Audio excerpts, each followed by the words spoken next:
I think in anything, whether you're buying a car, you're buying a house, you're buying a pair of shoes, you're buying whatever, there has to be some type of a visual appeal, right? Um, no one wants to drive an ugly car because it's dependable, okay? They want to drive something that at least has some type of, you know, fairly modern look to it.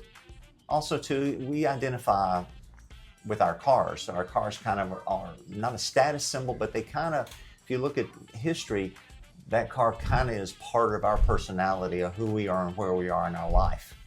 As we, get nicer jobs, we get more money, we get a little bit nicer car, we get something newer, and you always want to make sure that that vehicle kind of reflects part of your personality.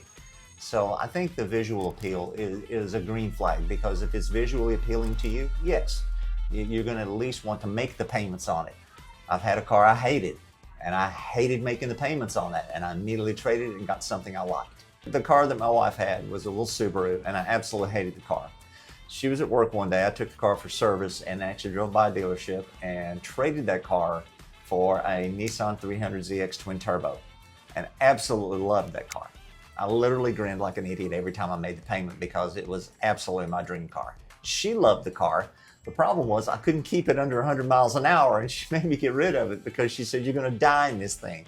But I loved the car. It was absolutely beautiful, had every option on it. It was a manual, just that 91 twin turbo 300ZX was probably my all-time favorite car I've ever had.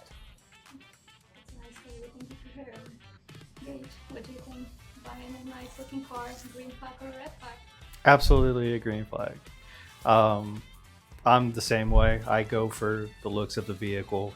For granted, yeah, definitely do your research before you buy that vehicle. Make sure you can afford that maintenance, that yearly cost. If worst case scenario, something happens to that vehicle, make sure you can cover that, or buy a warranty. But absolutely, green flag.